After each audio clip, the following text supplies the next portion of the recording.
It is April 8th. It is getting harder and harder to tell. I don't know about you guys, but as some of you know who watch this show, who join me every morning, you know that I live in a studio on Hollywood Boulevard. And of course, with the art of charm, I'm always working from home every day. And in order to take my mind off the lunacy and ignorance and insanity of COVID-19, I work all day. I'm on social media, chatting with fans and answering questions and working on social media strategies and writing content and trying to journal and put my thoughts together. And the days are just bleeding into each other. And it's getting very difficult to know where we are. One thing I know is this: I'm going to need a haircut after this. I'm sure everyone else is about in the same.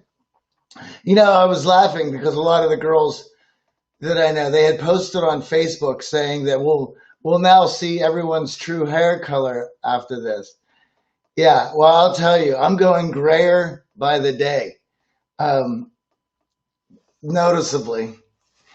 I didn't, I used to color my hair when I was younger, but I don't do that anymore. But yeah, I'm getting, I'm 46 now. So the hair color is one of those things that I notice. Sometimes I see it in pictures, mirror, and see it. The mirror is a very funny thing. I never much felt like my dad when I was younger. In fact, I spent a lot of time wanting to do things differently than he did. I think a lot of young men have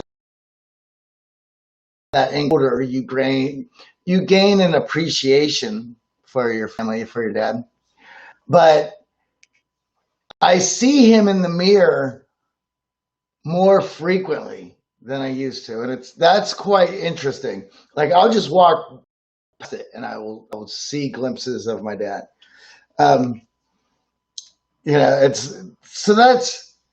an interesting observation that I've been dealing with and getting comfortable with as I've grown older. I have a great relationship with my dad.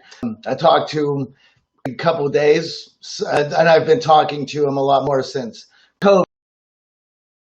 Obviously, he's up there in age, but he lives on the outskirts, close to rural western Pennsylvania. We're still in a suburb, but it's not going to take very long to find yourself in rural, cornfield, cow-filled Pennsylvania. So, part of our fun in high school was playing mailbox baseball. I don't know if you guys know what mailbox baseball is. This is where you just try out in your car, hang out with a baseball bat and crack mailboxes. We were idiots. But that's what young, angry boys do. And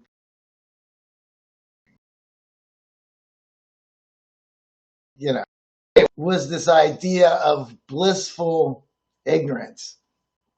And it was brought to my attention the other day during, so we have a network, and then we have weekly classes. If you would like to inquire about that, you can shoot me a message.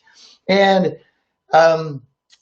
basically, we were in one of our classes this week, Sundays, and I was answering questions. And one of the questions was, how do you detach yourself from other people's thoughts? Right? Anytime that you think about what others think of you, or you are apprehensive of leading your life to the extent that you want to do because you're thinking about others' thoughts, you have given them how to talk about this. It may not seem like a big thing. You may think, well, Who would allow themselves to get caught up in somebody else's thoughts? But it's a very common thing. We all do it. Think about the next time you post something on Facebook. If you're using your regular account, right, and you have a bunch of friends that are going to see this stuff, do you think about the post and what they might think and who you might piss off and why you're posting it? If your thought about that goes to other people's perception or perspective of what you're going to post, well, you're doing it. That's how easy it is. That is how much, and we all do it. It's just